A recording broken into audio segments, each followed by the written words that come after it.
Hello everyone, అందరూ ఎలా ఉన్నారని బాగున్నారా? మేమైతే చాలా బాగున్నాం అనమాట. ఇదైతే రిలయన్స్ మార్ట్ అండి, మా ఊర్లో కొత్తగా పెట్టారనమాట. కొత్తగా అంటే మీకు 6 months ఎంతో అవుతుందండి.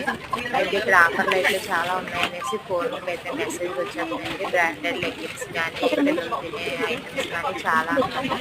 అందుకని వాళ్ళ సండే అనేసి అయితే మేమైతే వెళ్ళాం అనమాట. ఒక 2,000 పిలిచేద్దామని వెళ్ళామండి, కానీ ఒక 5,000 బిల్ వరకు అయితే ఓడగొట్టుకుని వచ్చాం అనమాట మేము. కానీ లెగ్గిన్లు అన్ని మామూలుగా కొంటే 499 అలా ఉండే లెగ్గిన్లు 3 లెగ్గిన్లు వచ్చేసి 700, టాప్స్ 399, 499 అలా ఉన్నాయండి. ఆఫర్లు అయితే బాగానే ఉన్నాయి. ఓల్డ్ స్టాక్ అంతా తీసి న్యూ స్టాక్ వస్తుందిలా ఉంది, దానికోసం అనేసి ఆఫర్లు అయితే బాగా పెట్టారనమాట. చాలా వరకు అయితే తీసుకున్నాము. ఇంకా తీసుకోవాలనిపించింది కానీ ఇంకా బడ్జెట్ ప్రాబ్లం వల్ల అయితే మేమైతే వెనక్కి వస్తుంది. ఈరోజు సండే అయితే మాకు ఇలా గడిచింది. రేపు మరో వీడియోతో నేను ముందుకు వస్తాను. అందరికీ గుడ్ బై.